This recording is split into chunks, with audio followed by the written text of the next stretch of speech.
I'm going to describe an interactive simulation that looks at both reversible and irreversible processes in a piston and cylinder. So this is expansion and compression. And the location of simulation is given at this link. So let's look at this simulation. So the simulation allows you to pick compression or expansion, and then you can run two conditions at the same time to make a comparison. So for example, on the left is reversible isothermal, and on the right, let's look at irreversible isothermal. And then we have the starting pressure. We set the final pressure with this slider. So let's make this the final pressure. So for the irreversible process, we start with that final pressure, and then we have stops here that allow the piston to be stationary. We remove the stops, irreversible process occurs. For reversible process, we'll continue to increase the pressure. We start at 0.1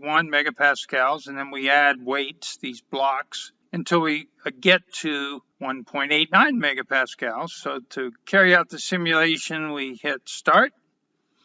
You notice we're adding the weights here. Final pressure is the same. The amount of work done is dramatically different since work is external pressure times the volume change. Of course, the temperature is the same because it's isothermal, and therefore the volume is the same final pressure, same final temperature. We can reset and carry out reversible adiabatic and compare that to irreversible adiabatic. And again, let's keep the same final pressure, same idea. Now we're showing the work.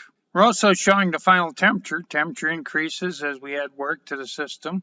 Temperature is much higher here because we did more work. So the reset button is here. We have information, the details of the calculations, and directions on how to use this simulation.